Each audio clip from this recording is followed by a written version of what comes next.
Welcome back, welcome black to In Black America Radio with your host, Rasta B. It is the first of the month, May 1st, 2020. Today's title show is In Black America Radio, China is Punking the World. So the guest calling number is 516-531-9992. We're going to be talking about the China punking the world, Trump Puff comments on Naomi Campbell's podcast, and the black corona death in America. We're going to really examine and talk more about that. But, of course, before we do anything, let me go ahead and bring in my co-host, Smoke. Smoke, are you there? Yes, sir. It was good. What's good, y'all? Not much. I'm trying to get this computer set up. I gotta move that joint every day. My son he done hijacked it and put it in his room. So it's like we having to move that joint. I'm like, I gotta get you a computer, kid. Other than that, Big Friday. You know what I'm saying? True. So peep this right here though. Did you ever do your business shit? The what's that? Economic payment shit or whatever? Oh, the stimulus? Nah, I didn't do that. Yeah. Oh, I did. Guess what I got in the mail today, y'all? I got a letter came in, right? Oh, it ain't the check, right? It ain't the check.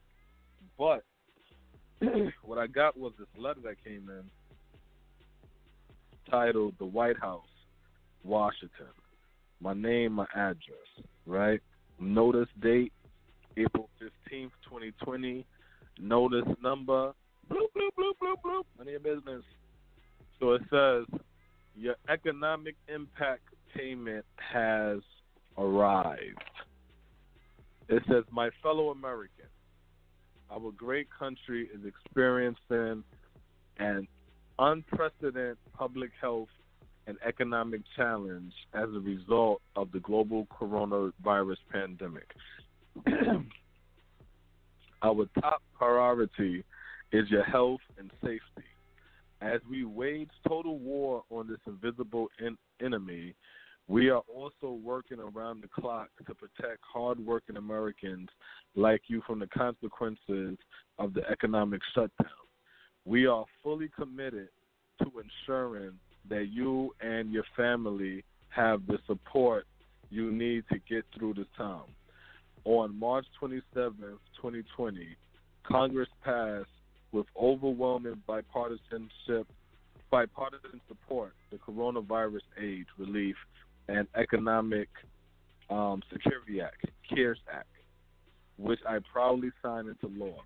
I want to thank the United States House of Representatives and the United States Senate for working so quickly with my administration to fast-track this $2.2 trillion in much-needed economic relief to the American people. This includes fast and direct economic assistance to you. I am pleased to notify you that, let me read that again. I am pleased to notify you that as provided by the CARES Act, you are receiving an economic impact payment of that's saying that by direct deposit. We hope this payment provides meaningful support to you during this period. Every citizen should take tremendous pride in the selflessness,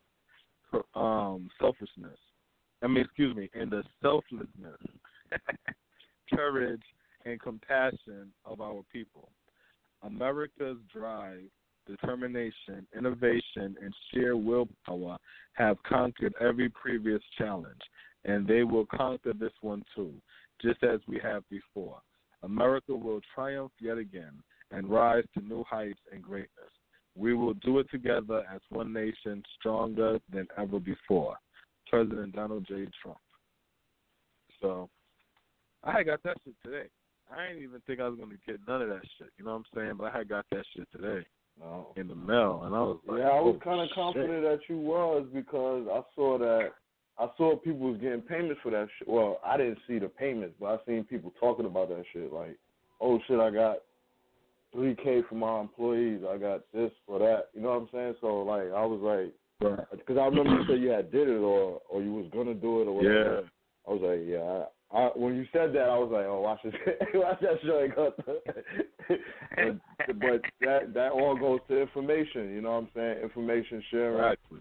You know, and just following up on shit, because I ain't do it yet. You know what I'm saying? So you did it. And you know me better you know than what me. I'm saying? And all on getting on shit. You be on yeah, the way. exactly. I'm moving slow and shit. Yeah. But when you did it, I was like, my mind said, oh, watch that shit gonna go through. So, you know what I'm saying? Yeah. Salute for doing that shit. Congrats for getting it. You know what I'm saying? Because, you know, you need your economic stimulus to make sure your business stays afloat. You know what I'm saying? So you need that. Exactly. You know what I'm saying? You got to get that. Exactly. So shout out to that. Shout out to the White House for sending that through. Shout out to the White House. You know what I'm saying? Yo, when I see that that's what's up, yo. That's some good. That's some good news. Oh, yeah, and it's good, too, because it's for anybody that's wondering if this shit is real or not. You know what I'm saying? Mm-hmm. You be hearing it on the news, you be hearing about the money ran out, you be hearing all this different shit. Right. But then as a black person, you know what I'm saying? Well, here's my experience. And I ain't know. And it worked, you know what I'm saying? It's not like, and you know, somebody might have been on the fence about actually doing it. So you see it right here. I didn't do it. He did it. It worked. So, you know, just go out there and, you know, find that link and you know, put your app in. Try it. You know what I'm saying? And let me tell you something, too. You need your stimulus. You need, take all that money they putting on the table. All that money. Don't leave nothing on the table. It's yours. You got to claim it. And I always say, too, when it comes to black people, every black person should have an EIN number. Every black person should have an EIN number. We live in the capital. Yeah, I'm definitely doing my LLC this year. I might do that shit next week, like under my own name and all that. Just get it. Just get it. Cause I'm gonna tell you a secret. Guess what? I can't find my letter with my EIN number on it. It's somewhere in the house, but I can't find it. But when I did it, I just put my social. You see what I'm saying? I just put my social, but my social is connected to my EIN. But just for anybody that's sitting there like, I ain't even got the paperwork. Yeah, you don't even need no paperwork. Yeah. You just Send me have that to shit again, though. Send me that shit again. I'm going to look it up. I'll send it to you. Yeah, I got to go to small business, SBA Gov or some shit, SBA.gov or some shit like that. But it's it's just a small business shit. And you're going to see it's going to take Corona relief or whatever like that. Click on that shit and just follow. And it's like 4 questions. You know what I'm saying? It's not no in-depth, crazy shit. They're not asking no crazy questions. It's not in-depth. They don't want to know. They're not piercing through your whole fucking names or none of that shit. And Mnuchin already said. This is what Mnuchin said. This is why black people that complain about Trump and shit is just cowards. You know what I'm saying? This is what Mnuchin said. If you claim over $2 million, we will investigate you. So what that means, Mo? You do less than that, you good. You should be good. Right. Ain't that what they say? And I made $5 million last year. Yo, I made $5 million. Hold on. Let me go ahead and get a milli. Let me just get 300,000, and you good. You're not even investigating hard. People, what happened with black people are we get scared because our God is fear. That's the God of the Negro. Fear. That's the God of the diaspora. The Negro. You see what I'm saying? I mean the Negroes, the fear. You know what I'm saying? I'm over here for my damn. I'm about to relocate. I don't know if y'all hear my sons in the background. I'm about to relocate. These guys over here. Thanks. They over here trying to whisper and all kind of shit. You know how children whisper all loud. Yeah, they switching it loud. Yeah, I had to get on my son yesterday about that. He was talking mad loud, and now he be up late because there's no school shit. So. Oh yeah, forgot about that part. But yeah, but just to get back to the economic for that shit, we got to do it. We are powerless because the black people. I ain't gonna say on the continent. I don't know how black people are on the continent. Probably the same way, but I know what's out here in the diaspora. Too much cowardly shit goes on with us. Cowardly shit. Too much fear. Too much. I'm afraid of. You know what I'm saying? And not enough trying. So the first thing we do, we get scared and we don't want to do shit. You know what I'm saying? And that shit is whack. Go ahead, Smoke. Oh, damn. I still was looking at this damn this COVID number. I was trying to find the damn link. But, yeah, man, you got to take advantage of the shit that's out here for niggas, man. It's out here for us, man. I don't know what you were saying and shit, but yeah, I'm glad you got that. Just a lot of times we cowards. We don't want to try. You know what I'm saying? Right. Somebody say it won't work, and we cool with that. Yeah, it ain't gonna work. Oh, okay. Yeah, I heard that shit won't even work anyway. And it's like, did you try? Well, you know, them crackers, they ain't gonna give us nothing anyway. Did you try? Well, you know, anytime you do something, they're gonna knock you. Did you try? Nah, because I don't want to hear shit, yo. I don't want to hear shit. Don't tell me how somebody going to beat you and somebody going to kick your ass. Did you try? Nah. Well, then shut up. Because I don't want to hear none of that shit no more. And we do a lot of that shit. Too much. Too much black people with a defeatist mentality. These blacks run the, like, you know what I'm saying? They talk a lot. Nothing these blacks like to do more than tell black people what they can't do, what they can't accomplish, what they can't achieve. And these people get the spotlight. And then we listen to that shit and we believe that shit. To the point that some black Americans think failure is part of our culture. We feel like not succeeding is part of our culture. That's why everybody's scared with the coronavirus. So what they say, Smoke, if you got underlying health conditions, obese, this, that, and the third. Me and my girl, we was watching Honey Boo Boo, Mama June, Hot Tonight, Family Crisis, right? Watching these fucking rednecks, man, and they all fat and sloppy. And me and my girl watching this shit, and we like, if they get corona, they gonna die. And I told my girl, I said, no, that's the majority of them. Majority of them is them. It's right there. We don't even peep it because we think that's us. We think that's us. When you hear bad health, black people. Overweight, black people. Single parent home, black people. Dysfunction, black people. Our whole outlook about us is weird. We don't like ourselves. So then here's the next topic right here, Smoke. P. Diddy. So now P. Diddy, Puff, he goes, his issue right now in the world is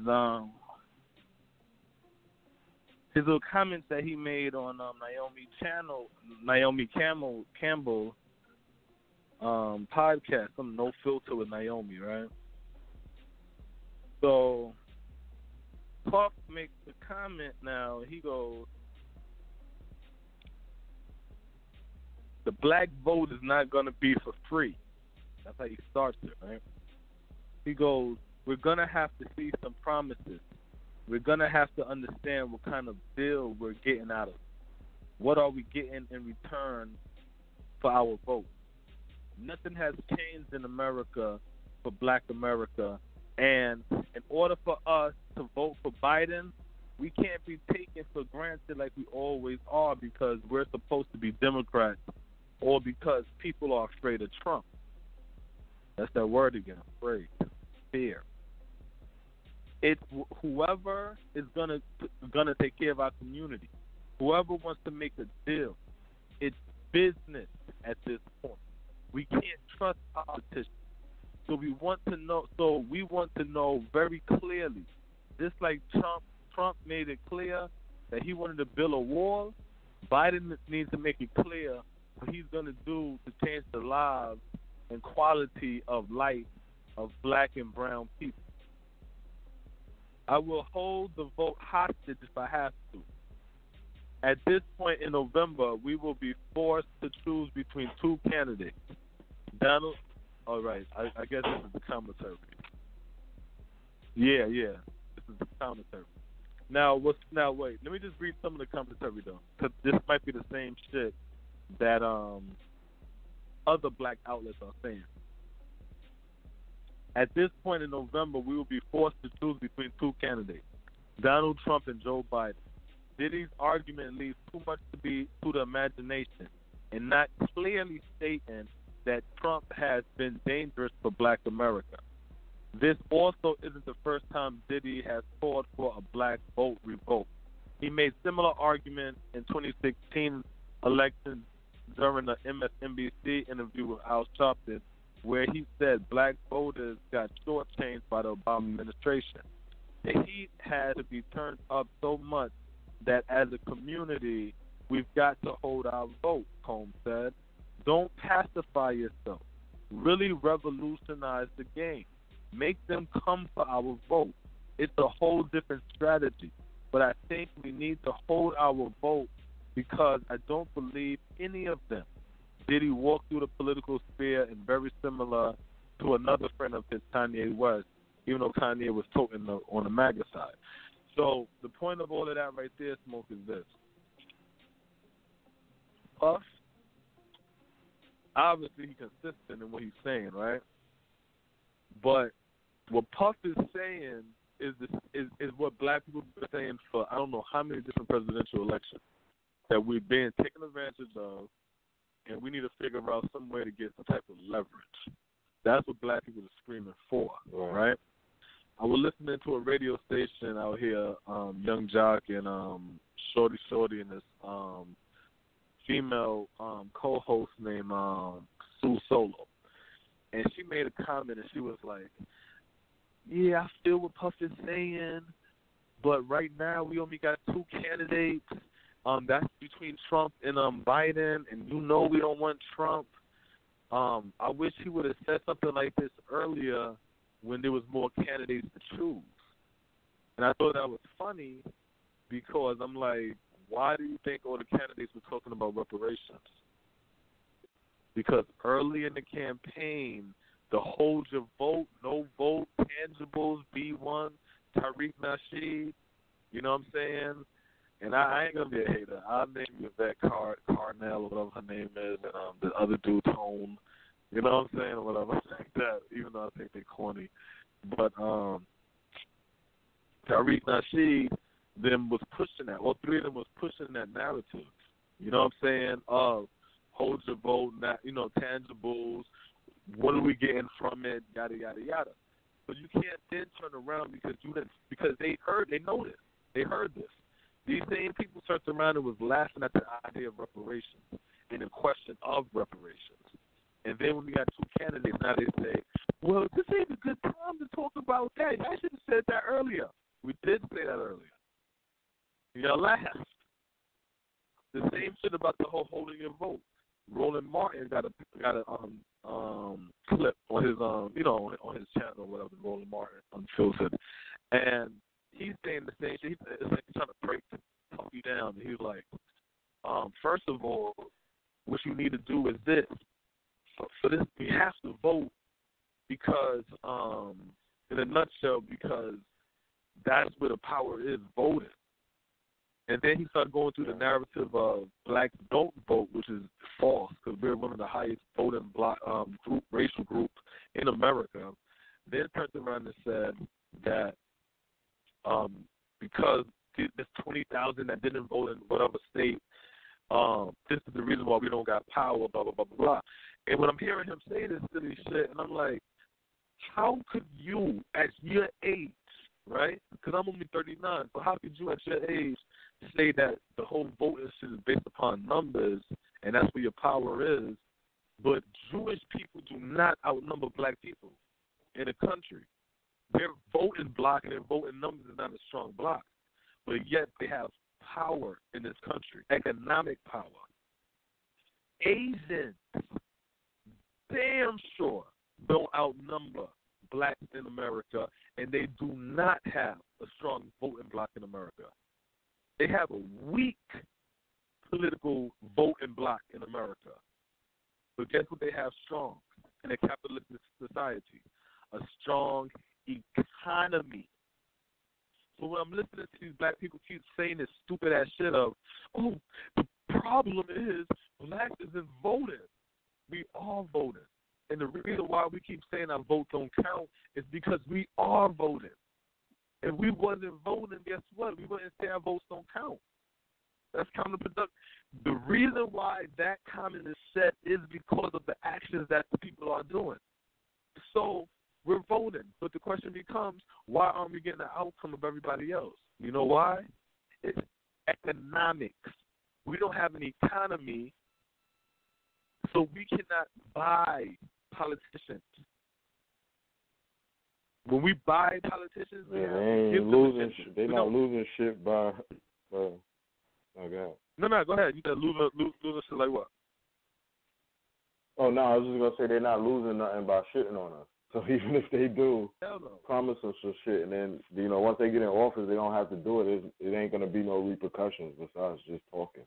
There's not gonna be no monetary repercussion. That's what move. That's what make everything move is the money. So we don't really got the backing for that shit. So they can always flake us. Facts. That's the key point right there. That's it. We don't realize that shit because, and now I'm talking to the people. We don't realize that shit because bigger heads keep telling us, this is what you're supposed to do. You gotta vote. You gotta vote. That's no. Do your census. That's why the money's not coming to our community because we didn't fill out our census. That's bullshit. I was telling that to one of the homies, Smoke. I said, what sense do that make to say, oh, it's because not voting, right? Because of the not voting, right? Because I'm like, I said because of the census. I said that don't make sense. I said because first of all, if you ever dealt with the census shit, they harass the fuck out of you. And black people are cowards. All you gotta do is tell black people you have to do it and we're gonna do it. So the notion that we're not doing it, no, that's a small population of us. That's a revolutionary population of us that says we're not gonna do that. You see what I'm saying? Then so the ones that are doing this shit, guess what? Let's say you live in the hood, right? And we ain't talking about apartment hoods. We're talking about neighborhoods, right, that have been around forever, right? We're talking about that type of community. Now, we're talking about people now that if you don't do your shit online, they send the shit in the mail. If you don't fill that shit out in the mail, they send somebody knocking on your fucking door. You see what I'm saying? Like, they harass you for this information. This ain't no easy shit. So the whole point that I'm saying is this. So once they tally this number up, right, what happens now? They say it's every 10 years. So you telling me in this community nobody moves in 10 years? People move. You telling me if I have 5 children, none of my children could die? I'm black. Gun violence is real. You dig what I'm saying? So if gun violence is real and we get killed out here in these streets or whatever like that, we dying at these high rates and alarming rates and all kind of shit like that, then in theory, The black community should be overfunded with this census money and funding and shit because they're like, damn, there's supposed to be a whole lot of black people in this community that's not even there no more because they're either incarcerated or dead. The men. You see what I'm saying? If we're going to use these narratives. No, the census is to track our numbers. You know what I'm saying? That's it. Don't lie. Right? Same shit when it comes to the whole with the whole voting and all that shit like that. Our purpose in America, oh, it's racism, white supremacy, and privileges. No, it's not. No, it's not. I was telling that to my cousin Sean Smoke. You know Sean. And I was telling him about white privilege, right? And I said, you hear black people complain about white privilege, but white privilege is nothing but white people looking out for white people. So he started laughing. He said, I never thought about it like that. I said, that's all white privilege is. A white person looking out for a white person. That's the same shit black people should be doing for each other. Exactly. You know what I'm saying? That's like, the same shit. I'm black. I should be able to walk through any black community and not worry about getting fucking robbed or killed. Exactly. Shit like that. That should be a black privilege. You know what I'm saying? Yeah, we don't got the jobs, but to be that's a brother over there. I salute him. Just little small things that we can do, like you know what I mean, to make it more of a like when you come into you in black establishments or black areas as a black person, you feel like, all right, I'm black, I'm over here, you're going to get certain respect. You won't even give ourselves back, you know what I'm saying? So it's like, that's really all it is, though, you know what I'm saying? That's it. It's them just looking out for each other, taking advantage. It's like, we the only ones who will try to hold people, you know, other races equal to us in our system, you know what I'm saying? Like, you know what I mean? We play basketball, we got white people running us.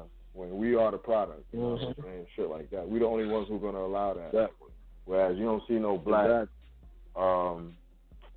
agents over, like, hockey players or fucking baseball players. You don't see that shit. But it's only us that would allow it or think that that's the way to go, you know what I'm saying? Whereas with the other races, you don't see black people working in the Chinese restaurant or Chinese store. Occasionally. But, you know, overall, when you go in the Chinese store, you see Chinese workers in there. You know what I'm saying? They doing business with Chinese suppliers. We the only ones that think that mixing in with other people, spending money with other people, that's the way to go. We the only ones who think that. Yeah.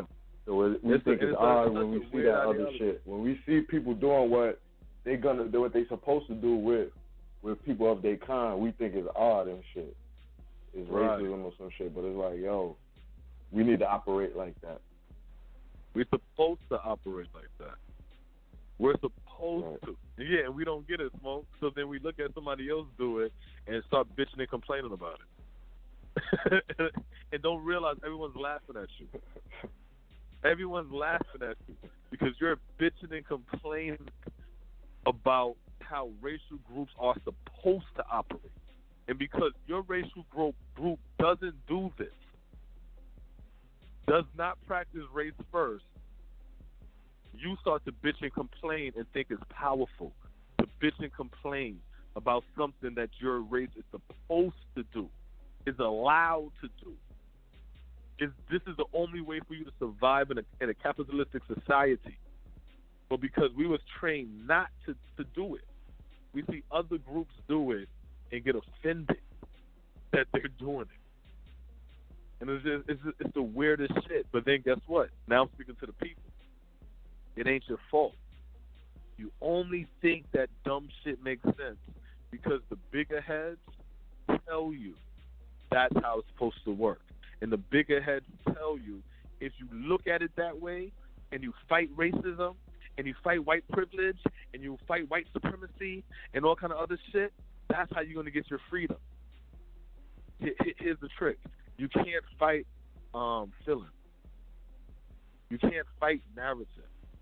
You can't fight how somebody feel about you. White people are going to feel like how they feel about black people to their existence on the planet is over. So what you going to do? You're going to stop growing until they get off the planet? No, it's not for you to worry about them. It's not for you to worry about them. We have to worry about ourselves. Now watch this, Smoke. This is a story from Business Insider, right? The title: New York City Mayor de Blasio singles out the city's Jewish community for floating coronavirus rules and said cops will start arresting people gathering in large groups. Okay? New York City Mayor Bill de Blasio is catching heat for singling out the Jewish community in a tweet about people who are not following the city's social distancing rules. Now, before I continue, Smoke, we done heard the Attorney General, not the Attorney General, the Surgeon General, right? The black dude, right? He was the Surgeon General. Which guy? The one who was talking about think about your Inguelas and think about your papas and your mamas and all kind of shit. Think about Medea. Yeah, and all that shit, yeah. Remember when he did that and singled out a fucking community? Remember when Barack Obama decided to talk to the black community and tell us, pull yourself up by your bootstraps and take care of your kids, black men? Right. It's like, yeah. So I want black people to realize that when you get offended by that shit, you're not wrong. You're not wrong. Because you see how they like to guilt black people when we get offended by shit? And they try to make it like it's a problem that we're offended, that you offended us. Yeah, you're making a big deal out of it. Yeah, they'll make it. Yeah, they'll. So here's the Jews now. Now here goes de Blasio. My message to the Jewish community and all communities is this simple: the time for warnings has passed. I have instructed the NYPD to proceed immediately to summons or even arrest those who gather in large groups. This is about stopping the disease and saving lives, period. The tweet was one of 3 sent Tuesday night, but they were not threaded together. Earlier, de Blasio vented his frustration about a large funeral gathering in Williamsburg that occurred on Tuesday night that he personally went to help break up. Something absolutely unacceptable happened in Williamsburg tonight. A large funeral gathering in the middle of the pandemic, he tweeted. When I heard, I went there myself to ensure the crowd was dispersed. And what I saw will not be tolerated so long as we are fighting coronavirus. I'm going to tell you right now, black people, and I know, right? Wait, let me finish. Let me finish this real quick. I'm about to say, I know I'm not speaking to the choir. Williamsburg, a neighborhood in Brooklyn, has a large population of ultra-Orthodox Jews, also known as Hasidic Jews. That's how we know them as Hasidic Jews, numbering about 57,000. Yeah, that's the ones with the Jew curl and the big hats and all kind of shit like that. Yeah, the long hair on the side, the black suit. Yeah, that's the Jew curl. Yeah, white shirt. That's that Jew curl.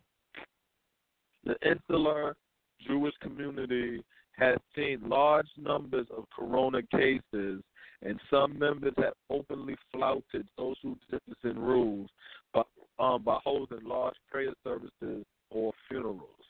Right? So I'm going to say this again. The Jewish community have seen large numbers of coronavirus cases. Okay? So I had to read that part before I make this point. So this Jewish community who also seeing high cases of coronavirus, right? And they're out there saying, fuck these laws, we're still going to gather, we're still going to do our thing. And the mayor had to send numerous tweets out and then had to go there personally to disperse the crowd, and then gave them a warning and said, if y'all don't honor the guidelines, we're going to issue summons and maybe arrests. That's what they did to the Jewish community. That's because they have an economy. This is what they do to the black community. They know economy. Right, Smoke? Now it goes, New York City Mayor de Blasio is catching heat for singling out the black community in a tweet about people who are not following city social guidelines rules. My message to the black community and all communities is simple. The time for warnings has passed. I have instructed the NYPD to arrest anyone who gathers in large groups, right, to stop these diseases and prevent lives. The black community have high number of cases, right? You're not going to, once you hear that de Blasio is arrested black people because of this gathering, you know what black people are going to say? Good for their asses. Because they know we out there, we high risk. Why they out there trying to spread? That's good for their asses. Black people so damn hard-headed, never listen. Lock these stupid asses up. The sound of people with no economy. You see what I'm saying? These people with an economy had to be told numerous of times. The mayor himself, you think Smoke, and I'm talking to one Brooklyn dude to another Brooklyn dude. You really think, damn, de Blasio going to take his ass to Brownsville to break up a whole bunch of people that, you know what I'm saying? Like, come on. They send the police to lock niggas up. That's it, for breaking curfews and all kind of other shit. You see what I'm saying? Yeah. But we don't understand how the economy works. We thought to say stupid shit like, that's because the Jews stick together. The Jews stick together. That's the reason why, because they stick together. And it's like, no. The glue that makes them stick together is about, like, you also think about all the, like, people that died during this coronavirus shit who ain't have, like, proper funeral. Because, you know, people don't want to violate those type of rules and shit. You know what I'm saying? So, exactly. A lot of, you know, black people, they done went back to the essence and they ain't even get a proper, you know, going off and shit because of this shit. And fucking the Jews, like, fuck all that. Because if you highlight that article, they pretty much were saying that these gatherings is for, like, prayer services, so that's, like, religious shit or funerals. Yep. So the situation where he came out to, that was a funeral, if I'm not mistaken. That was a funeral that they was at. I forget it was a funeral. He was like a big Hasidic Jew and shit. Some rabbi, he was a rabbi, if I'm not mistaken. And they like, fuck that, we going anyway, you know what I'm saying? So it's like, damn, you know, it's like our people, like, that's the part that I think about. It's just like all the people, because, you know, I know somebody personally that, you know, that happened to and shit, like they couldn't even, you know what I'm saying? I think the funeral was like a virtual funeral, like cats looking at that shit online or something, you know what I'm saying? It's like, you know, like that shit kind of sad, you know what I'm saying? Like you can't even get, you know, a proper, you know, homecoming or whatever you want to consider it. Yeah, send off and shit. But shit. Speaking of send off, I'm gonna talk about this story right here. Black woman, New York. Sister named Sylvia Leroy. You know what I'm saying? R.I.P. to her. So, all right, so let me read the title. This is in People magazine, right? They go, nurse who gave birth after testing positive for COVID-19 fights for her life after cardiac arrest, right? Now, peep this story right here, right? This story right here, crazy, right? But it also play into what we were talking about last week. Yeah. All right, so it goes. A New York nurse who contracted coronavirus while pregnant is fighting for her life after she went into cardiac arrest, according to her GoFundMe setup by her family. Right? So, Sylvia Leroy is 35 years old, right? Labor and delivery nurse at Brooksville University Hospital Medical Center in Brooklyn tested positive. Okay. Hold on. Yeah. Tested positive for the deadly disease in late March when she was 28 weeks pregnant, the New York Post reported. Though Leroy was making progress in her recovery at Mount Sinai Hospital, things took a turn for the worse when she fell into cardiac arrest on April 12th, 1 week after being taken off a ventilator. So I'm going to let that marinate right there, because we were just talking about that shit out on the last show. I believe it was the last show, right, Smoke? Talking about the ventilators and all kinds of shit. shit. Yeah, the ventilators. Like the last couple shows. Yeah. You were mentioning, you were talking about. The ventilators, they're killing. They're the ones, that's what's killing. So when you see these high black rates, we're dying because of medical malpractice. Go ahead, Smoke. No, I was gonna. What I was thinking about was like, because a lot of the things that's trending in the news about it is like younger people dying from the coronavirus. So this woman, she's 35 years old. You know, I don't think she passed away from the article, but she's 35 years old, and they were saying that you know, people in those age range was getting strokes, and it was something else. But you know, I kind of thought about her with that. It's like, well, if they're reporting that, how many of those cases are, you know, are those cases directly tied into somebody being on a ventilator? Because, you know, they're saying like that happened a week later after she got off the ventilator, started going into cardiac arrest and things like that. So if at some point if you were on the ventilator, you know, does it have lasting effects? You know, something to where it's like you wouldn't tie the two together, but you know what I'm saying? Because like a week later, you wouldn't think that the ventilator would have something to do with that, unless it's, you know, cases that it keep happening. It's like, wow, damn. But we know about the numbers that we provided, like on the last couple shows, that, you know, that ventilator is not good for life. You know what I mean? It's usually at all trouble when you gotta, you know, end up getting on those. So yeah. That's crazy. I just saw that earlier today. Yeah, what we don't realize as black people is this. Now let's play the whole goddamn story, right? You black. So this is all the stories you're gonna hear. This black person, because me, I listen to shit different. This black person got turned away from corona testing 3 times. This black person died after being turned away from getting, from getting tested for corona 4 times. I'm like, why are they forcing themselves to get tested for this shit? You know you sick, right? So go in the house and heal. But what happened is we don't know our bodies no more. We gave our fucking self to the system. So now, in order for you to heal your body, you got to go to the system. In order for you to feed yourself, you got to go to the system. In order for you to pay yourself, you got to go to the system. Everything the system. We don't even think for ourselves, a lot of us anymore. We have to go to the system so they can tell us how to think. We don't even know how to think. So you're running to get the stamp that you have coronavirus to do what? To go home? They're not going to send you home once they tell you got coronavirus. They're going to bring you into the hospital. Once they go into the hospital, guess what they're going to do? Sit you up? No. They're going to lay you on the fucking bed. When they lay your ass inside the bed, you know what they're going to do?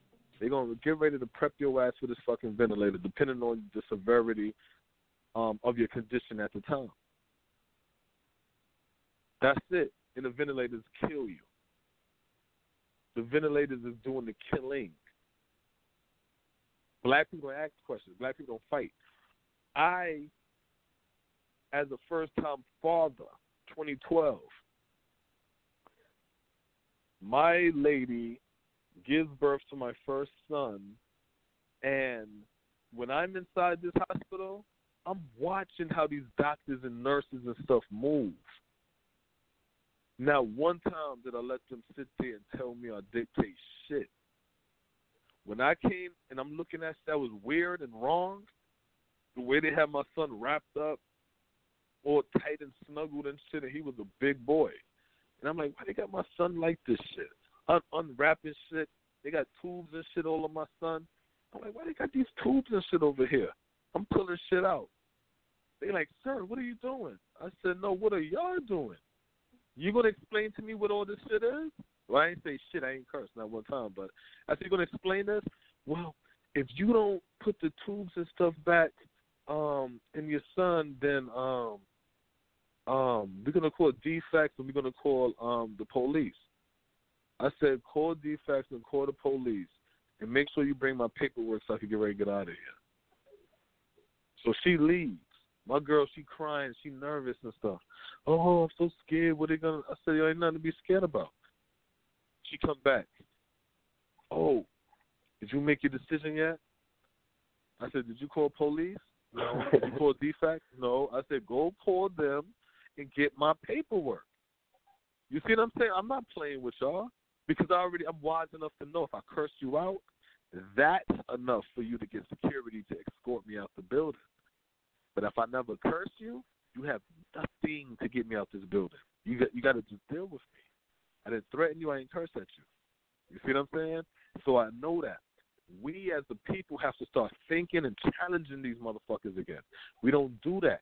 So when you get to the hospital, when they tell you sit down, you're going to sit down. When they say lay down, you're going to lay down. When they're going to shoot you with shit, you're going to let them shoot you with shit. When they say they're going to strap you up, they're going to strap you up. When they say open your mouth for the fucking tube, they're going to put the tube down your throat. Now you're on a ventilator or however this shit works, and now you're doing the shit. You have no say-so. So why do we keep running to their hospitals? Why do we run to their hospitals? We run to their hospitals, we die from their hospitals, we complain about the treatment from the hospitals, and then we go right back to the hospital. That's the shit I don't understand. So they say, so Leroy was making progress in her recovery at Mount Sinai Hospital. Things took a turn for the worse when she fell into a cardiac arrest on April 12th, 1 week after being taken off a ventilator. The arrest lasted 4 minutes and has left her with aneurysmic brain injury due to lack of oxygen. An update on the family donation page reveals. Cardiac arrest typically cause people to lose consciousness and can be fatal in minutes. Unlike a heart attack where there is a blockage of blood flow, cardiac arrest is induced by electrical malfunction that causes the heart to stop beating altogether, which means blood isn't flowing anywhere in the body. Presently, she's awake, but minimum consciousness, not able to respond to sound, touch, or command. The heartbreaking note continues. It is unclear if Leroy had any pre-existing conditions, right? But just to wrap up the story, her all right. She says, I know they talk about her husband, right? Her husband said that he believes she contracted the coronavirus from her job. You see what I'm saying? So he said because she ain't do shit but go to work and come straight home. That's it. You know what I'm saying? But again, why did she die? That's damn ventilator. That ventilator. And what you keep hearing, listen to the black people, the bigger heads of the black people talk. What you hear them say? Well, see, in our communities, we ain't getting none of the testing. We ain't having access to the ventilators. And when I heard somebody say that, I was like, you fucking fool. That's the shit killing us. They getting rid of the ventilators in other hospitals. But our black ass is getting thrown on the ventilators and wondering why we dying. That's why it's important, again, in a capitalistic society, to have an economy. Because when you have an economy, that's how you build a community. You see what I'm saying? That's that glue to keep everybody together that we want so bad. You see what I'm saying? That's how you got the community. When you got a community, you're saying to yourself, what makes this community stronger? You know what makes the community stronger? A school. What makes the community stronger? A hospital, a fire department, the police department. You see what I'm saying? These are things that make the community stronger. Obviously, we know the business because I already said that we have an economy. So we have the businesses already. That's why I mentioned them. But we're talking about to serve the community. You're funding the business. The business community is funding the politicians. Why? Because that's how they get red tape cut, so they can expand their projects and things of this nature. That's how they're able to get better deals on land or get different negotiations and things of this nature. That's how we're able to get laws and pass. See, we're not going to ask the question, what's your plan for the black community, Joe Biden? No, you're going to come with your plan saying, listen, we, the United Black Farmers of America, we fund fucking, even it could be a white boy, Sonny Perdue, right, of agriculture, head of the agriculture right now. Yo, we want to open up the markets where we can send our foods to African nations, to West Indian nations, to Latino nations, where the black people are at. You know what I'm saying? While all these white companies and farmers want to send their foods and shit like that to damn China and other places like that, we want to send ours to these third world nations. Here's our agendas right here. We're putting that shit in. Those bills will get passed. Those bills get passed. Guess what? We're growing food, we're shipping this shit, and we're making our money internationally. Us making our money internationally, you're not going to hear about the black farmers not being able to get bread off their crops. You're not going to hear that. You're also not going to hear about food shortages in black nations. You see what I'm saying? That's how far stretched that black economy. But we don't understand that because we're workers. We're workers. We don't understand capitalism because we are taught, again, I'm speaking to the people. We don't understand capitalism because the bigger heads taught us that money is wrong. Capitalism is wicked. The white man got this wicked system called capitalism, and we must destroy capitalism. Ain't nothing wrong with no fucking capitalism. Ain't shit wrong with capitalism. You see what I'm saying, Smoke? Ain't shit wrong with. How you gonna say something wrong with capitalism? Only reason you why ain't capitalizing. When you ain't capitalizing, took the word out of my mouth. When you ain't capitalizing, that's why you got an issue with capitalism. And guess what the beautiful thing is, Smoke? Now that you know the problem, now you got the solution. You got to capitalize. And we live in a country where you could fucking paint a rock red, white, and blue. You could get rocks, paint them red, white, and blue, and say survive COVID and sell them shits online and make fucking money. $20. But I hate capitalism. This just come out your fucking backyard and shit. You know what I'm saying? Yo, this is we live in a capitalistic society. But if you're not capitalizing, that's why you don't like the system. And that's why you don't like the structure. Yeah. But guess what you never lived in? You never lived in a communistic society. You never lived in a socialistic society. So don't want that society that you never lived in. Operate off the society that you're in right now, that your people came up on. Why them crackers write laws and shit like that to suppress votes so they can win? Why do they write laws and shit like that to incarcerate black people that hot so they can win? That's why they do that. So what the bigger heads tell us, get mad at that. Get mad and call it racist. You don't get mad and call it racist. You know what you do? You write laws to protect you, and you fight against the laws that's anti you. but blacks don't want to fight no more. We lost that, and I got a story about that. Where's that? I got a story about that. That's a good little segue.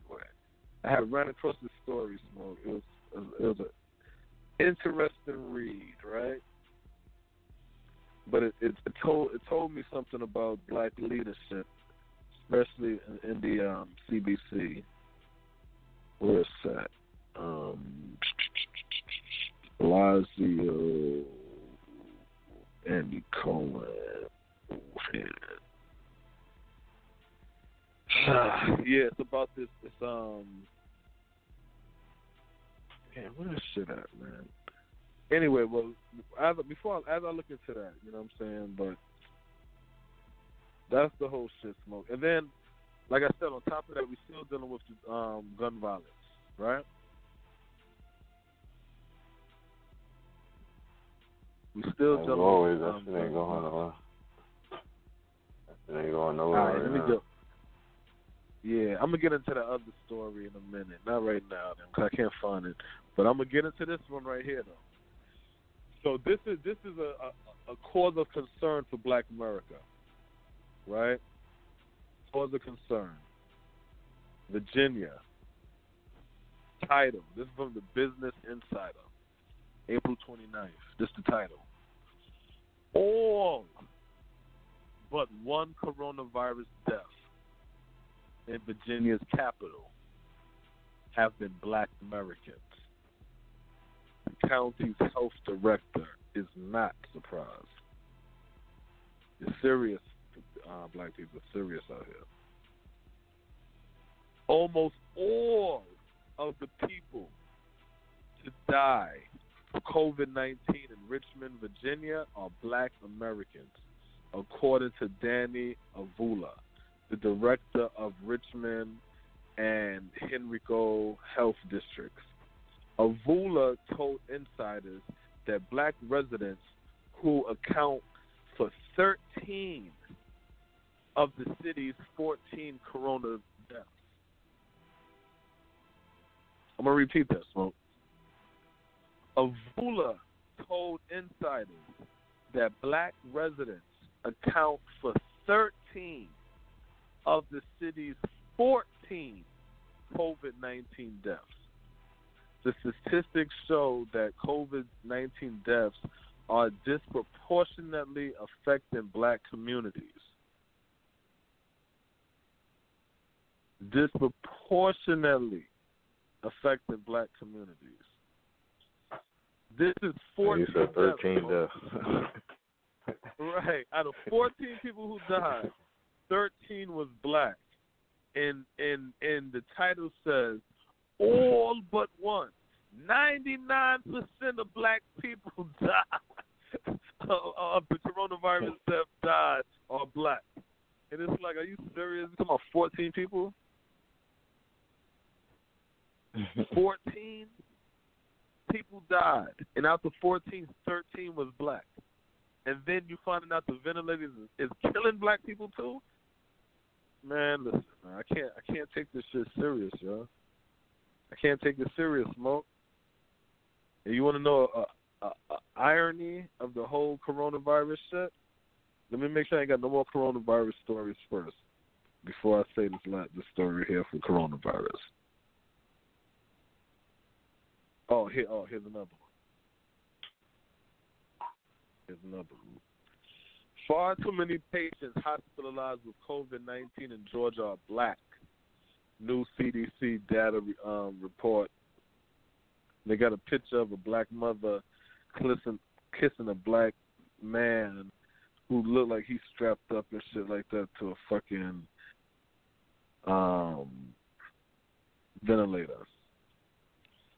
So it says, a new report from the Center of Disease Control and Prevention released Wednesday found that 83% of people hospitalized with COVID-19 in Georgia during March were Black.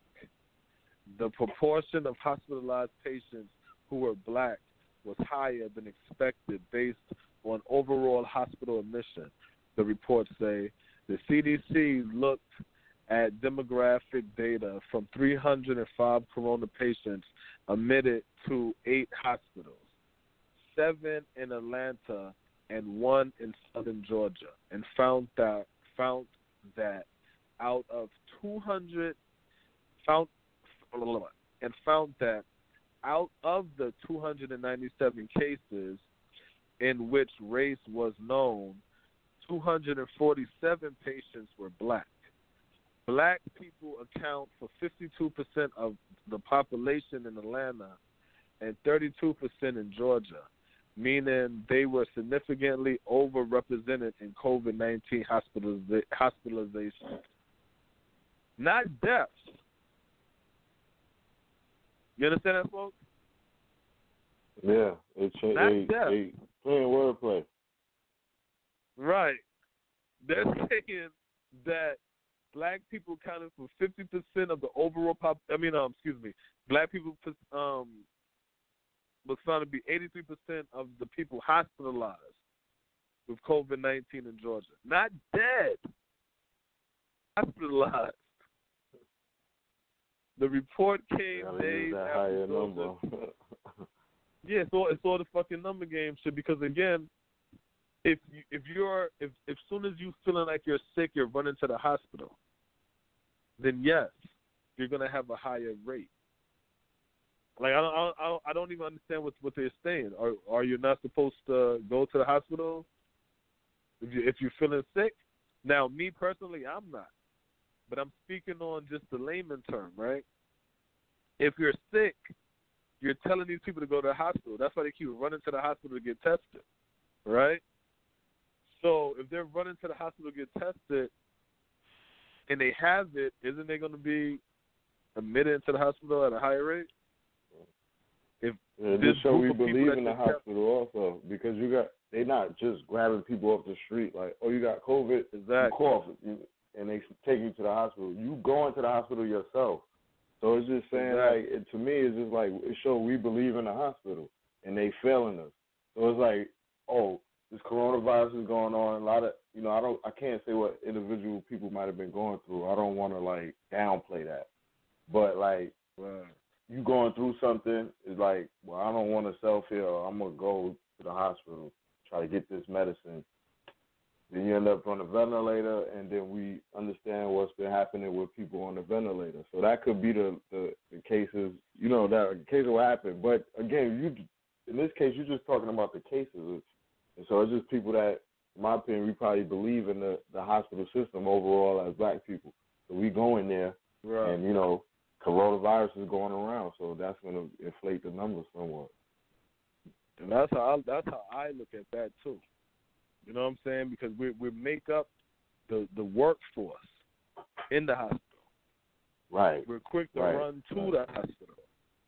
All of that's a fucking factor. You know what I'm saying? So they have it over here talking about hospital workers in essential jobs, being more out and about, being more exposed to it. You know what I'm saying? Where some people might have been able to lock down because of their financial situation. Black people, we don't got an economy, as we were just speaking on earlier. Right. So a lot of us still have to get out, go and work, and do things like that. And so even if you're saying it's not even, it could also be a part of, I got to keep going. I feel like I'm sick, but I got to go to work. Let me go to this hospital and check out, make sure, blah, blah, blah. You know what I'm saying? So that's probably a big factor of it, too. Yeah. And then this is a weird comment in the same story, though. It goes, the study doesn't account for because they're showing the different groups, right? Georgia State COVID-19 hospitalizations by race. So they're showing dark blue means COVID-19 hospitalization in Georgia, and light blue means the population in Georgia.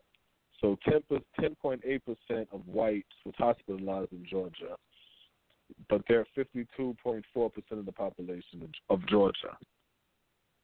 83.2% hospitalized were black, with 32.4% of being the population in Georgia. 2.7 Asian or Pacific Islanders was hospitalized, but there they make 4.4% of the population, which technically that means half of their population, right? And then the Hispanics makes 9.8 of the population of Georgia, but only 3.4 of them was hospitalized, which is hilarious to me because I heard them talk. Some Latino organization talking about how the coronavirus is hitting the Latino community the hardest because they work in the poultry industry. So, but they go, the study doesn't account for every coronavirus patient in the state, which is weird. Oh no, I get what it means. And focuses primarily on Atlanta hospitals, but the disparity in found, because that's weird, because they're only showing in Atlanta, which is heavily populated by black people, Atlanta, how many blacks got hospitalized versus the population in Georgia. Yeah. But what about Africa? You know what I'm saying? Right, you know what I'm saying?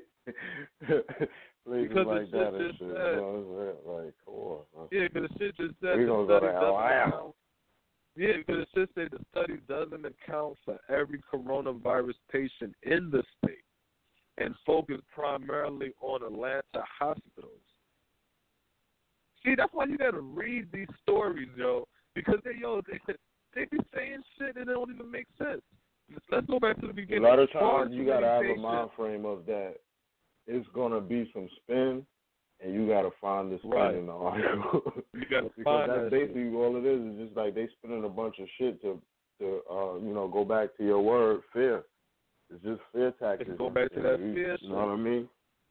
If you put all the information out or show other cases or other counties where it's 100% white people, that make the whole story different. You know what I'm saying? But it's like when you reading it like this, you're like, oh my God, look what's going on out here. It's like you automatically going into, fear mode and shit. But it's like, yeah, the easiest thing to do is just understand all of this, like the news or these articles. They all got to spin somewhere, and as a person who watching it, you just gotta find the spin. Because that article right there, that's crazy. That's funny. Yeah. So I'm going back to the title. It says far too many patients hospitalized with COVID-19 in Georgia are black. New CDC data show a staggering 82%. But then they tell you that the study doesn't account for every coronavirus patient in the state and focus primarily on Atlanta hospitals. So you go to Atlanta hospitals that say black people account for 52% of the population in Atlanta. So we're 52. They said 52% of the population. Oh, here's the real trick, folks. Black people account for 52% of the overall population in Atlanta, right? It's 32% in Georgia, of the whole Georgia, right? Then turn around and going to show the 32% for the black population on the race chart, but only showing the black hospitalized in Atlanta, which is 83%. This is why you have to, you know what I'm saying? It's dangerous, man, the way they're doing this shit, because what they do is they make it so fucking fearful for black people, and that's what makes us start doing erratic shit, thinking that the shit is way more than what it is. Then they're going to turn around and say, all right, the study doesn't account for every coronavirus patient in the state and focuses primarily on Atlanta hospitals, but the disparity is found aligned with findings in California, New York, Illinois, Michigan, Kansas, and North Carolina. I'm going to repeat that. But the disparity is found aligned with findings. They said the numbers that they found lines up with the numbers in California, New York, Illinois, Michigan, Kansas, and North Carolina, which means we need to reinvestigate those numbers in those states. because we already know the Georgia one is some bullshit. So if the Georgia one has bullshit aligned with these they other running states, the same spin.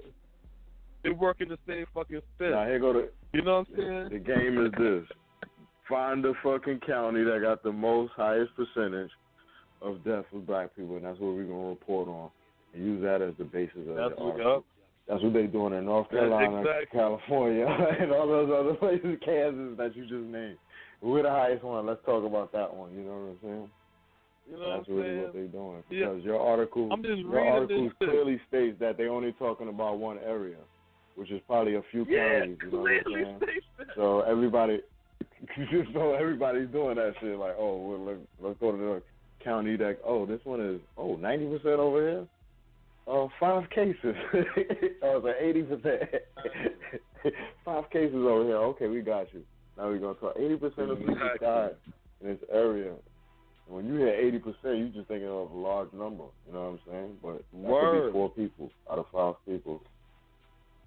Especially when they sit there, they be like, in the whole New York, 80% was black, but the 80% really just came from this part of Brooklyn. And you're like, wow, what? Yeah. How you say the whole of New York? Yeah, it came from Chelsea Street. Yeah, we just gonna pick random 14 people on Chelsea Street. Look, out of the 14 deaths on Chauncey Street, 13 was black. But the whole of New York, black people only make up 12% of the population of New York. You're like, how y'all like, what? Corona coming to get us. Yo, I'm out. Corona wiped Chauncey Street out. But somebody under that presumption gonna start coughing hard. Oh shit! Let me take my ass to the hospital. Exactly. No, I'm not gonna just sit here and die. This shit taking niggas out. Let me go over here and just at least check and see what's going on. That's the fear that'll push you to go into these hospitals where it's all going wrong for people. Yeah, that shit's fucking crazy. Then they turn around and say, we do not think people of color are biologically. Now, here's the other spin, folks. We do not think people of color are biologically or genetically disposed to get COVID-19.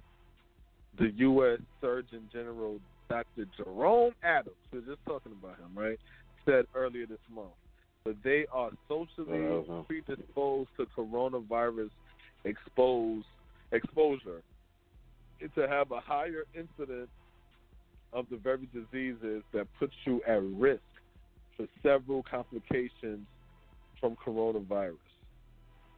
So that's that story, right? And let me make sure I ain't got no more coronavirus story before I read this last coronavirus story to wrap up the corona stories. Coronavirus. Wait, huge racial. Here's another one. Wait, China, Biden. Wait, what is this one? I feel like I read this one already. Yeah, that's about the hospitals and all that. Oh, okay. This one breaks up a whole. Okay, so this one talks about the CDC studies released Wednesday found. Oh, right.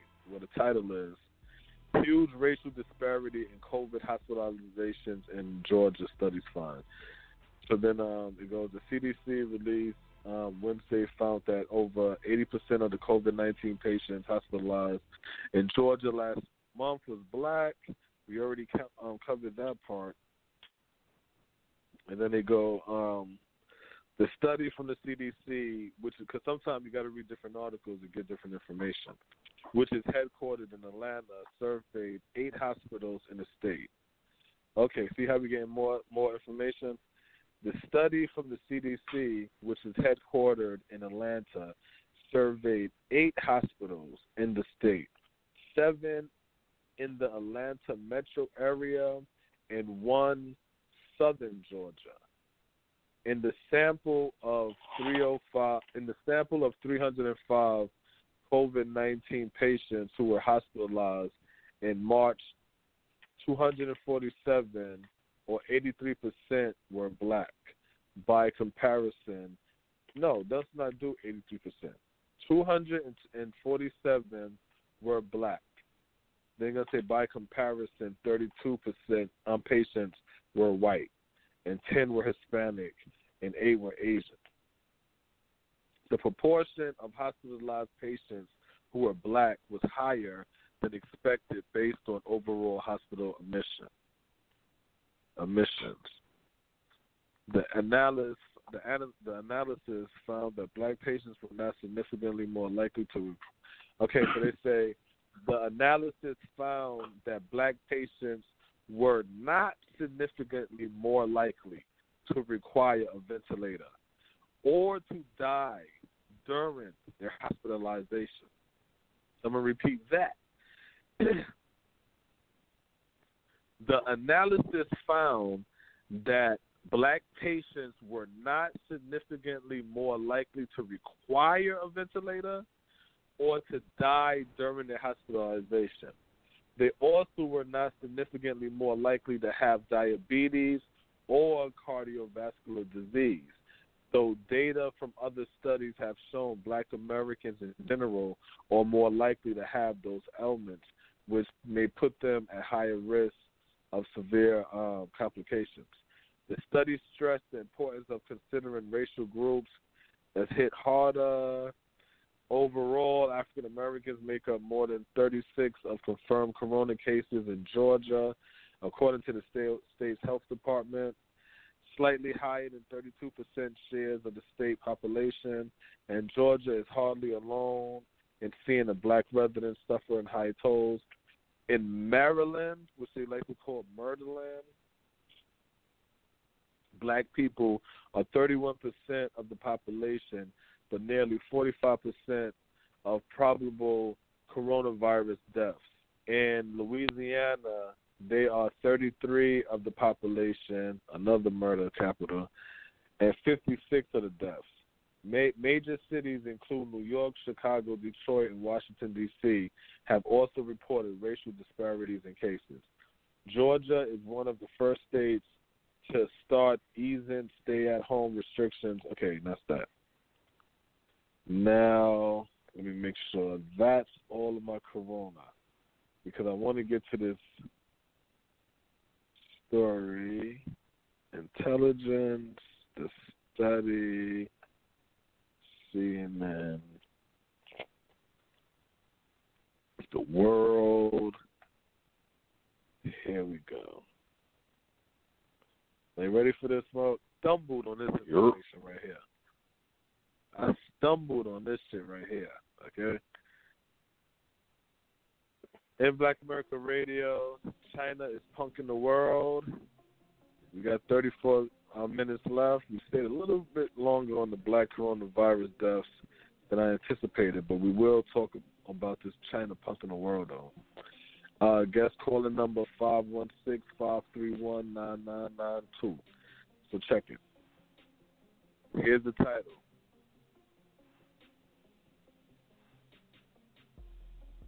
Madagascar donates anti-COVID-19 drug to Equatorial Guinea. Equatorial Guinea is the first country to receive herbal concoction toted to cure coronavirus patients. Yeah, man. Madagascar had donated the herbal potion that it claims cures coronavirus or COVID-19 pandemic patients to Central African country of Equatorial Guinea. Local media report on Thursday.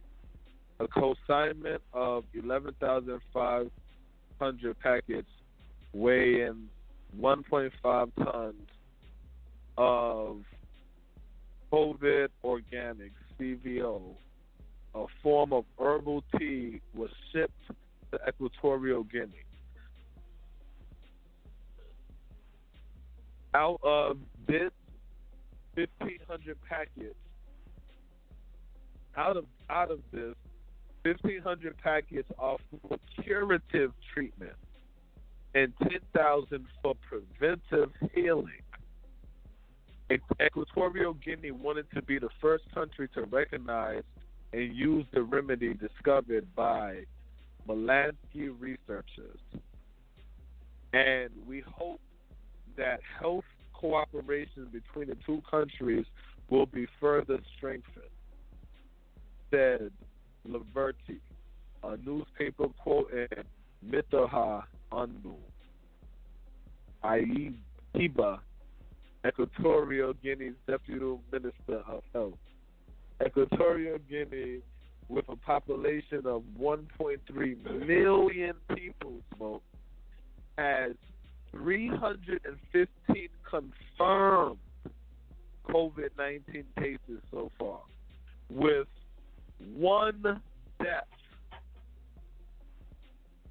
Equatorial Guinea, with a population of 1.3 million, has 315 confirmed COVID-19 cases so far, with only one death. 9 recoveries, according to figures compiled by the U.S.-based Johns Hopkins University. The United States is confirming this.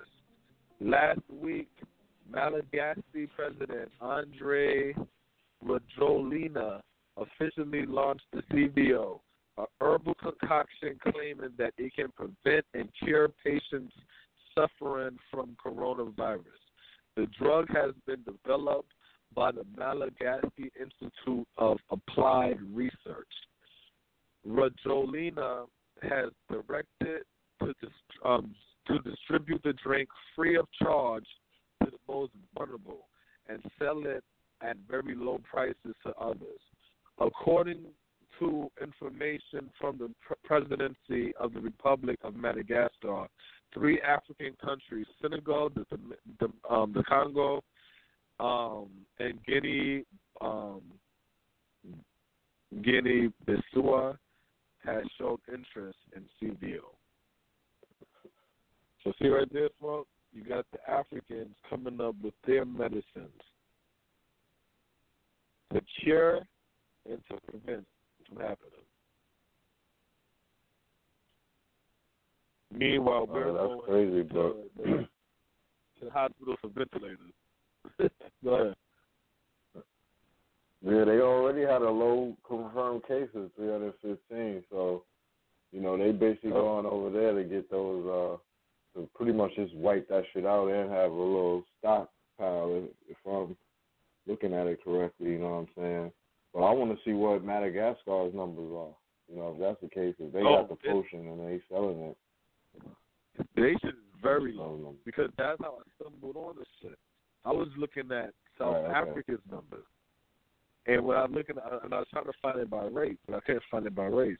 And then I stumbled across that story, and I was like, what? So I read it, and I was like, oh, that's interesting. But this is the story I wanted to talk about earlier real quick about the CBC. The title for this one is called Black Caucus Seeks to Squash Liberal Insurgents. This is political. Senior black Democrats are mounting an aggressive defense of Rep. Joyce Betty in Tuesday's delayed Ohio primary, hoping to quash not only her left-wing primary challenger, but the liberal insurgent gunning for a number of their colleagues. Leaders of the Congressional Black Caucus have framed the fight as greater than just defeating Betty's opponent. Morgan Harper, a well-funded attorney backed by the progressive group Justice Democrats. They are eager to show that they can smack down any primary challengers nationwide who conspire against senior members of color who have spent decades fighting to the top. Is that all about? Is it attacking us? Betty said in an interview. Well, let me make the message strong and clear. When you attack a hard-working member of the Congressional Black Caucus, we fight back. We are the conscience of the caucus, and we represent people. The CBC is stepping up to protect Betty in an unprecedented race that some Democrats privately fear could be close, with turnout expected to be far lower amid the coronavirus outbreak that have shut down much of Ohio since mid-March. Rep. Cedric Richmond of Louisiana, a former CBC chairman, is among several top Democrats who had helped marshal support for Betty from both Washington and Ohio in recent months. Blah, blah, blah, blah, blah, right? So that's the whole shit. It's like, that's the senior CBC members. They're not fighting because they have an agenda or they're fighting for whatever. They lit, and I read this before, Smoke, because it ain't the first time they said this. They're fighting because they all are waiting in line for their turn. They don't want fresh blood. They're literally all waiting in line for their turn.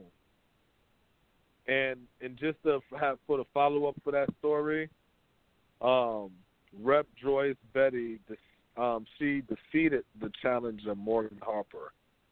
She defeated the person that was trying to take her spot. So Joyce Betty, she's black, older black woman. You know, she got gangster. They pull out the fucking all the stops. They grabbed all the who's who and all the political pull and stomped that chick out. Stomped her out. So now you see what the CBC do and who they work for and how they operate. They work for their goddamn selves. We don't even get that shit. But yeah, now I want to talk about China, punk in the world. You know what I'm saying? So, this ain't the China we used to know. This ain't the. You speaking on. We had the article last week about the Chinese president. He was talking his talk. Like, yeah, G. This is not the old school China. It's the new shit. It's the new China right here, yo. China ain't playing no fucking games, yo. Yeah, China ain't playing no games. Everything that I read about China is refusing any investigation, any hard body shit about where the virus came from. Did it come from the lab or what? Because see, right now the official notice is because they don't know and they can't prove it. That's why they're saying, yo, it could just was formed from human nature, like naturally it could have been formed. Yeah. You know what I'm saying? But they're saying that, but there's no proof towards that. They're just saying that shit because they can't prove that China did it. So they don't want to keep pissing China off. Here's a good example of that shit right here. National Review. China refused to allow the World Health Organization rep to investigate coronavirus origins. China has refused requests by the World Health Organization to take part in the investigation of the origins of the coronavirus. We know that some national investigation is happening, but at this stage we have not been invited to join. Dr. Gordon Galli, the WHO representative in China, told the Sky News. WHO is making requests of the Health Commission and of the authorities. The WHO, the WHO, and the U.S. intelligence community have concluded that the coronavirus is naturally occurring and was not genetically engineered. However, U.S. officials suspect that the pathogen may have been accidentally from the lab, possibly of Wuhan Institute of Virology or the Wuhan Center of Disease Control. Laboratory logs will need to be part of any full report, any full look at the story of the origins, Dr. Galilee said. The WHO representative emphasized that the origins of the virus is very important. The animal-human interface is extremely important and needs to be studied. The priority is we need to know as much as possible to prevent the reoccurrence. U.S. officials and politicians have accused China of attempting to cover up initial corona outbreaks. The White House has ordered intelligence agencies to complete evidence of a cover-up. President Trump's, then that's that. Now, what I find interesting is this. China has refused requests by the World Health Organization to take part in the investigation into the origins. They got other stories that China done destroyed some of the original fucking samples of the virus and all that shit. But they keep saying we have no proof that it was leaked from. Obviously not, because they're not giving you no fucking proof. And then keep saying that maybe it was naturally occurred. You see what I'm saying? If it naturally occurred, then open up your fucking labs and let them check. You know what I'm saying? Yeah, you already know China don't do shit. They don't want to take blame for that shit. Yeah, that's the real shit. That's the real shit. Yeah, all of the fucking news stories in the beginning was fucking pointing to Wuhan as the place of it being the origin. Whether it was, some lab shit or whether it was like the food source. At one point they were saying like it came from like a food source. It was shit that they was eating, like the meat, the type of meat. You done heard a bunch of stuff, but it all pointed back to that area. You know what I mean? It's common knowledge that it started from there. That was the origin. That's where it all began at, so to speak. So, you know what I'm saying? It's like, there got to be something there, you know what I mean? Did Mother Nature start it from there? Then why? Right. There's always going to be a reason. At this point, there's going to be a lot of speculation until, the stories really start going in. Because, to be honest, it's like a fresh situation. We still going through it, you know what I mean? So there's going to be a lot of lies, cover up. We know how the fucking media spin shit. People sensationalize that shit. Further we get down the line, the more clear it's going to really be. But right now, you're going to hear a bunch of, China going to deny that shit. But it puts them in a position of where, the countries that they compete against, i.e., the United States, is dealing with it while, we still dealing with the effects of it while they are more on the getting over it stage of it, you know what I'm saying? Right. So it's like they more in the recovered part of it, and then with like factories and how they provide shit to the U.S. You know what I'm saying, with the masks that's coming out now, is like we in the position of need right now. To need them, right? Yeah, exactly. Okay, so I'm about to do read this one story, but no, I think I'm going to read this one first. This one right here plays into what you just said. And this is from, they don't say where it came from, but the title, here's why companies won't move their supply chains out of China, in Morgan Stanley. China factories have been swift to bounce back.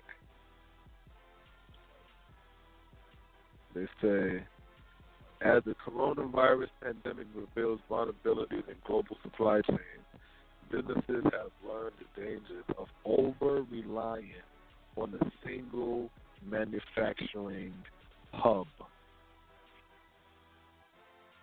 Black people, I'm going to read that shit again, okay? As the coronavirus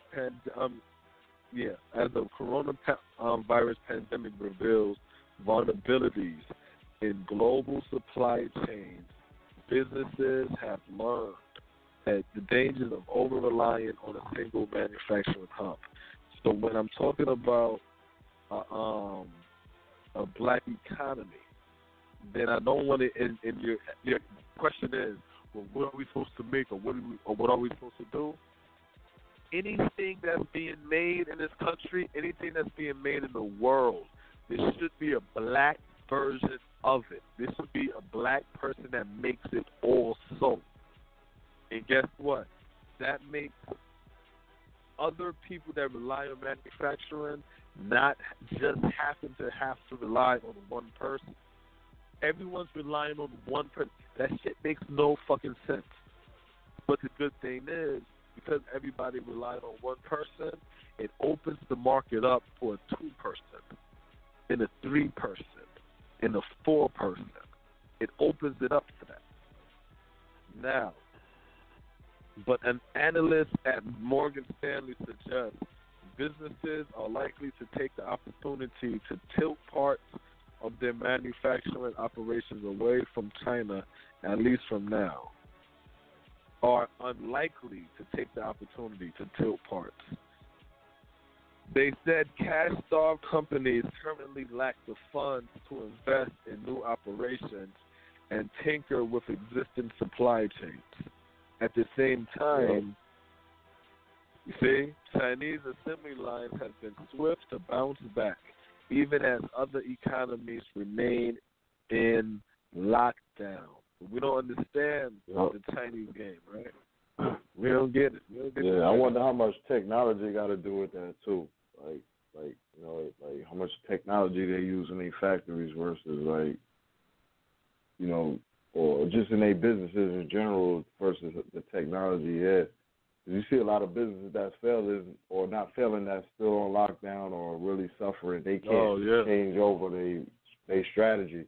Like if you got an office building and you only got desktop computers, you don't have computers that, or a system that they can even take the computer home and log into from home, you suffering. You know what I'm saying? You got certain standards or whatever. So I wonder how much, cause the Chinese always been known for leading in technology.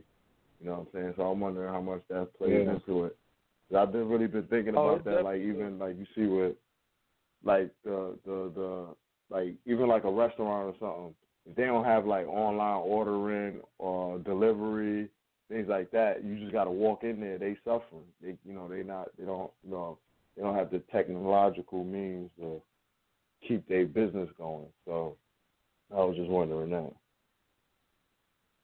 It's funny that the next paragraph does say technology vendors are encouraged by the pace at which China's production has ramped up post the COVID-19 shock. And this has reinforced their belief in locating the production of their high-volume products in China. This provides reassurance that China will remain a large base for manufacturing in these products, say Kate Hubbery, head of equity research of North American Technology Hardware at Morgan Stanley. Although Hubbery was speaking more specifically on how makers of computers, semiconductors, and smartphones were unlikely to shift their operations elsewhere, her analysis has broader implications for any business reliant on Chinese factories, as supply chains in the IT hardware sector tend to be more spread out internationally than other industries. She did not preclude the possibility of some parts of the supply chain moving outside of the countries dubbed the factory of the world, but added businesses were unlikely to take steps anytime soon. While there will be some diversification in supply chains to economies like India, Vietnam, Mexico, and Taiwan, companies are currently focused on cash preservation and cost, which will limit the scopes of such diversification moves in the near term. And then it says similar expectations for supply chains to move outside China came into view after the two biggest economies in the world clashed over trade, the United States and China. Yeah. Now you see how they talking about it. Here's some options for diversification. India, Mexico, Vietnam, Taiwan. Where's Africa? Where's Jamaica? Where's Trinidad? Where's Brazil? Right. You see what I'm saying? But see, we don't get it. We don't get it. We don't understand how this game goes.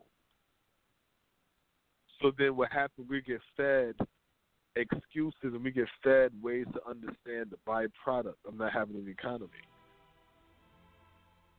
Because of what China did, when they're looking to say we're going to find other economies to invest in, other economies to put a factory in, black people are not included because we don't have an economy. But we don't get it. We don't get it. Then we got another story here. CNN Chinese propaganda, National Review. NR Plus member article. Okay, who controls the past controls the future, wrote George Orwell in 1984. Who controls the present controls the past. In the aftermath of the coronavirus outbreak that originated in Wuhan, China, many interested parties have attempted to rewrite recent events that are barely even history, much as happens in Orwell's dystopian novel. These parties hope to cast in their own favor the still congealed consensus about the sequence of events that led to the outbreak, its spread, and the severity.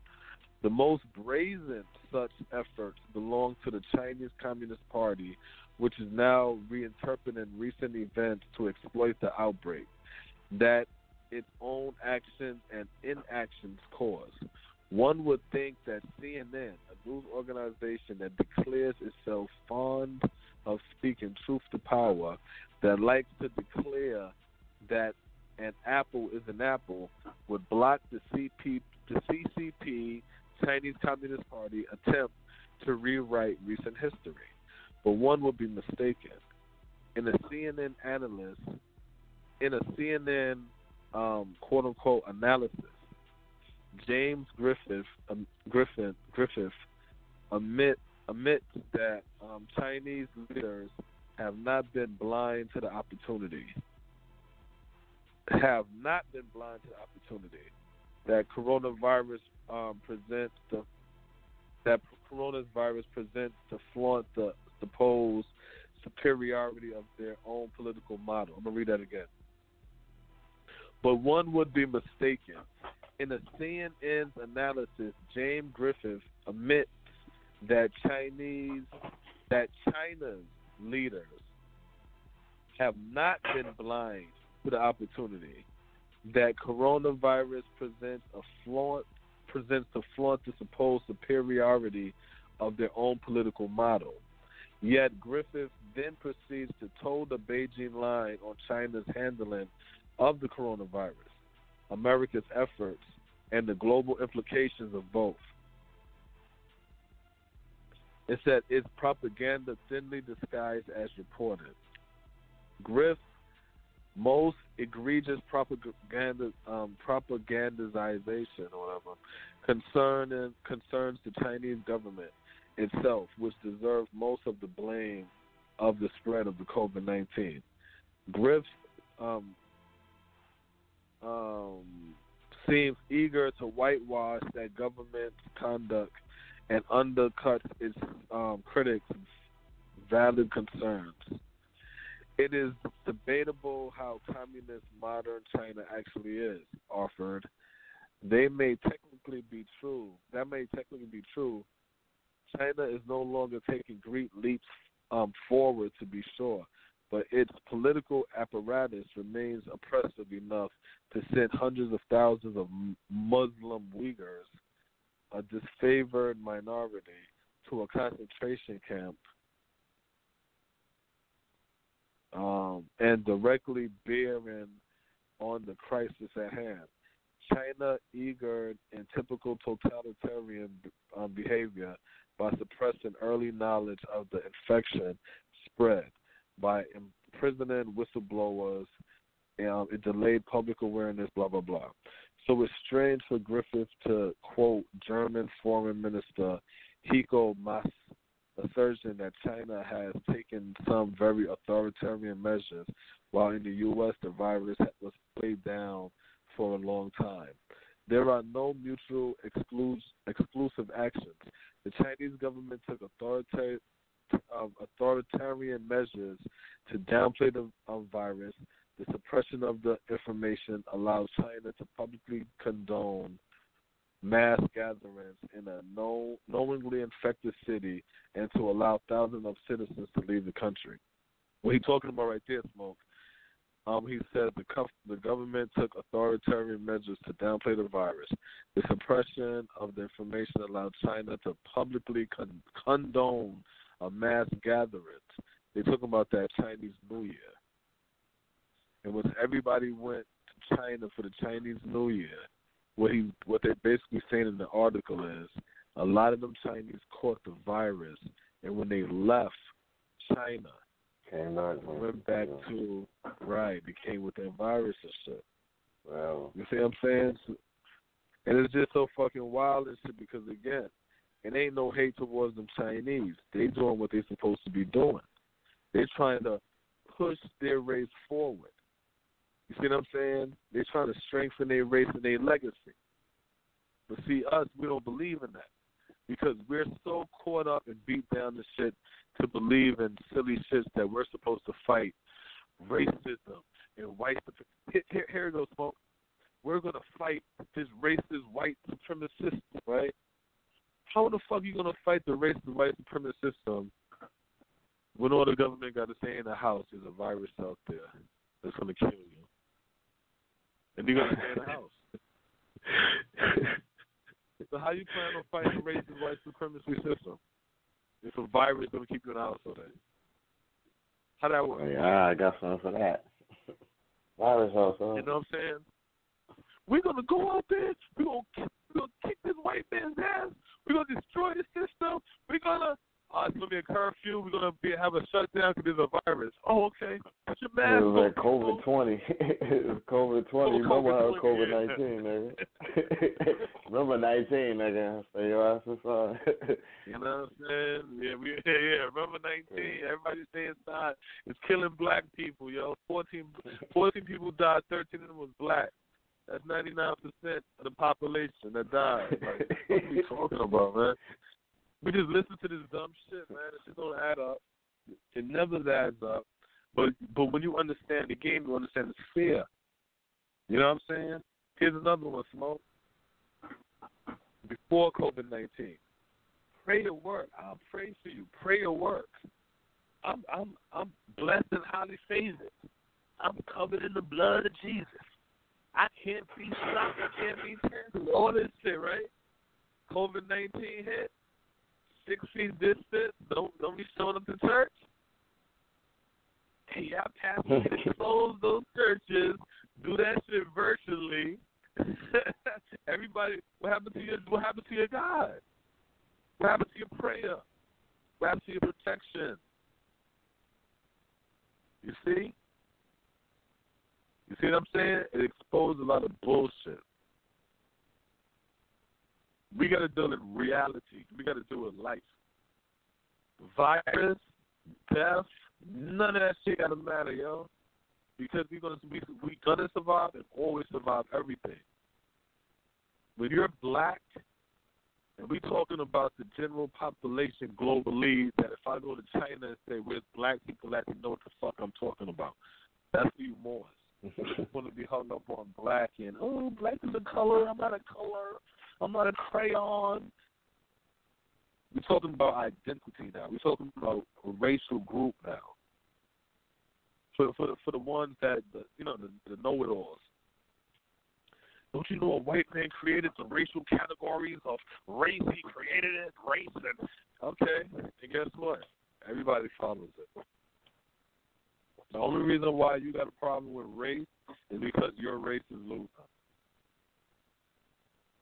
That's it. If our race was winning, we wouldn't give a fuck about our race. You know what I'm saying? I'm not about our race, but we wouldn't give a fuck about like racism. And you know what I'm saying? Like shit like that. We don't do that because our race wouldn't matter. Yeah, it wouldn't even matter. Because we'll be on top dominated. We don't got that fight in us, and that's the problem. So we sit around and we cry, we pout, and we allow people to tell us that we need to be fighting and arguing about feelings, how a white person feel about me, how a government treats me, oh, a police shot me. I know you bugging. You're like, yo, what the fuck you mean? Oh, police shot me. Oh, no, I'm talking about all preventive measures. Because let me tell you, police ain't gunning you down when you own your community. Well, how do you own your community? With an economy. When your economy is strong, police ain't just gunning you the fuck down. When your economy is strong, police ain't just pulling you over because you got a bent. These things happen when you're not being represented. These things happen when you don't have an economy. Because if you don't have an economy and you have people saying to themselves, you know what, I know this person can't afford this car. Because everybody here everybody over here is on food stamps and welfare. 12,000, 15,000, 20,000 a year they make. How you got a $70,000 car? Then the lights cut on. We're fighting feelings. You can't change feelings. I don't give a fuck about a feeling. If I'm a basketball player smoking, you're the opposite team. Do you give a fuck about me that we don't like you? I don't know. You better not like me. You understand what I'm saying? I'm trying to reach y'all. Yeah, when you're in that competitive mind, you don't care about that. We care about that because we ain't competing. We care about that because we don't want to compete. And again, I'm not blaming the people because we don't know. A lot of this anger that I have is for the bigger heads because they know better. They know better. They're not teaching. They're telling us the bullshit and have us fighting nothing. They got us fighting bullshit, ghosts and shit. You know what I'm saying? They got us thinking things wrong. So we don't see the opportunity that's laid out in front of us.